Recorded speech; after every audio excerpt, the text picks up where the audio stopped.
नमस्कार, news 21 express में आपका स्वागत है। आइए नजर डालते हैं आज की ताजा तरीन खबरों पर। राजस्थान में फिर तनाव। हनुमानगढ़ में लोहे की रोड से हमले के बाद वीएचपी नेता की हालत गंभीर, इंटरनेट बंद। हनुमानगढ़ में विश्व हिंदू परिषद के स्थानीय नेता पर लोहे की रोड से हमला हुआ।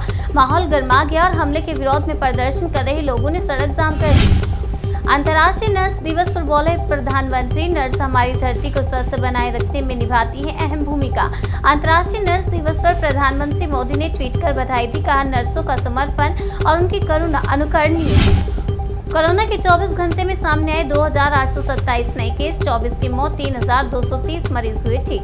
देश में कोरोना वायरस से अब तक संक्रमित हो चुके लोगों की संख्या बढ़कर 4,31,13,413 हो गई है। सक्रिय मरीजों की संख्या 19,067 हो गई। दुश्मन देश के हनी ट्रैप में फंसा भारतीय वायुसेना का जवान दिल्ली क्राइम ब्रांच ने किया गिरफ्तार। दिल्ली पुलिस की क्राइम ब्रांच ने जासूसी के आरोप में भारतीय वायुसेना के एक जवान को गिरफ्तार किया है। बताया जा रहा है कि जवान को हनी ट्रैप के जाल में फंसाकर जानकारी जुटाई गई है। भीलवाड़ा के बाद अब हनुमानगढ़ में तनाव। वीएचपी नेता पर हमला, बीकानेर किया गया रेफर। विश्व हिंदू परिषद के प्रांत संयोजक आशीष पारेख का कहना है कि लगातार राजस्थान में सांप्रदायिक हिंसा की घटनाएं हो रही हैं, जो कि गहलोत सरकार के तुष्टीकरण नीतियों के चलते हो रहा है। जहांगीरपुरी हिंसा मामले में पुलिस ने किया एक और आरोपी को गिरफ्तार। हिंसा भड़काने का है आरोप। दिल्ली पुलिस के अपराध शाखा ने हनुमान जयंती की शोभा यात्रा के दौरान जहांगीरपुरी में पिछले महीने हुई हिंसा के संबंध में एक और शख्स को गिरफ्तार किया है। रुपए की गिरती कीमत को लेकर कांग्रेस ने पीएम मोदी पर कसा तंज। कहा, मार्गदर्शक मंडल की उम्र तक भी जाएगा। सुरजेवाला ने कहा, मोदी सरकार हर रोज 4000 करोड़ रुपए का कर्ज लेती है। देश के हर नागरिक पर 1 लाख रुपए का कर्ज है। महंगाई ने आम जनजीवन नर्क बना दिया है। यमुना एक्सप्रेस वे पर भीषण हादसा, डंपर में घुसी कार, 5 की मौत, 2 जख्मी। ग्रेटर नोएडा के जेवर थाना क्षेत्र स्थित यमुना एक्सप्रेस वे पर आगरा से नोएडा जाते समय जेवर टोल प्लाजा से 40 किलोमीटर पहले माइलस्टोन के पास सड़क हादसा हुआ है। जानकारी के अनुसार तेज रफ्तार बोलेरो कार अनियंत्रित हो गई और आगे जा रहे डंपर में जा घुसी। गुजरात की 2 बेटियों के डॉक्टर बनने का सपना सुनकर भावुक हुए पीएम मोदी। कहा, मेरी मदद चाहिए तो बताना। उत्कर्ष समारोह में शामिल हुए पीएम मोदी ने लाभार्थियों से बातचीत करते हुए वे भावुक हो गए। इस कार्यक्रम में पीएम मोदी समेत गुजरात के सीएम भूपेंद्र पटेल भी मौजूद रहे। कोरोना के बढ़ते मामलों पर रेलवे का बड़ा फैसला, यात्रा में मास्क लगाना अनिवार्य। कोरोना महामारी के बढ़ते हुए मामलों को देखते हुए भारतीय रेलवे ने यात्रियों के लिए ट्रेन में सफर के दौरान मास्क लगाना एक बार फिर से अनिवार्य कर दिया है। दिल्ली में जारी किया गया गर्मी का अलर्ट, तापमान पहुंचा 44 के पार। राजधानी समेत कई राज्यों में गर्मी का कहर जारी है। दिल्ली में तापमान 44 के करीब पहुंच रहा है। गुरुवार को अधिकतम तापमान 43 डिग्री सेल्सियस और न्यूनतम तापमान 29 डिग्री सेल्सियस रिकॉर्ड किया गया है।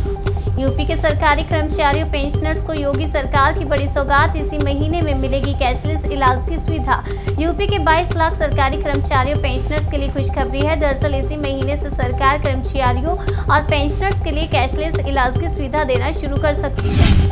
मशहूर मेडिकल जर्नल द लेसेंट का दावा, ठीक हुए कोरोना मरीजों में 2 साल बाद भी मिले लक्षण। मशहूर मेडिकल जर्नल लेसेंट ने एक रिपोर्ट में दावा किया है कि कोरोना से ठीक हुए मरीजों में 2 साल बाद भी कोरोना के कई लक्षण पाए गए हैं और ये परेशान करने वाला है। श्रीलंका में फैली अराजकता, महिंदा के पीएम पद छोड़ने के बाद भी हिंसा का दौर जारी।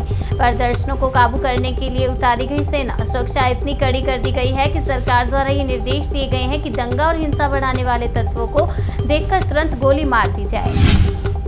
जंग के बीच यूक्रेन के कमांडर ने एलन मस्क से मांगी मदद। कहा, आपने असंभव को संभव करना सिखाया है। मारिउपोल में एक यूक्रेनी कमांडर ने बुधवार को सीधे दुनिया के सबसे अमीर आदमी एलन मस्क से मदद की अपील की है। 2 साल बाद उत्तरी कोरिया में कोरोना का अटैक, तानाशाह ने पूरे देश में लगाई इमरजेंसी। उत्तरी कोरिया में कोरोना ने 2 साल बाद कहर मचाना शुरू कर दिया है। उत्तरी कोरिया में कोरोना का पहला केस दर्ज किया गया है। इसके बाद किम जोंग उन ने देश में इमरजेंसी लगा दी है। अगली खबर महाराष्ट्र से है। थाने में 10 पुलिसकर्मी निलंबित, सभी पर एक शख्स के घर से 6 करोड़ रुपए लूटने का आरोप। थाने में बुधवार को लूट के आरोप में 3 अधिकारी सहित 10 पुलिसकर्मियों को निलंबित कर दिया गया है। इन पर एक शख्स के घर से 6 करोड़ रुपए लूटने का बड़ा आरोप है। हरियाणा के स्कूलों में इस बार गर्मियों की छुट्टियों में होगी ऑनलाइन पढ़ाई। फ्री लैपटॉप वितरण योजना का मिलेगा पूरा लाभ।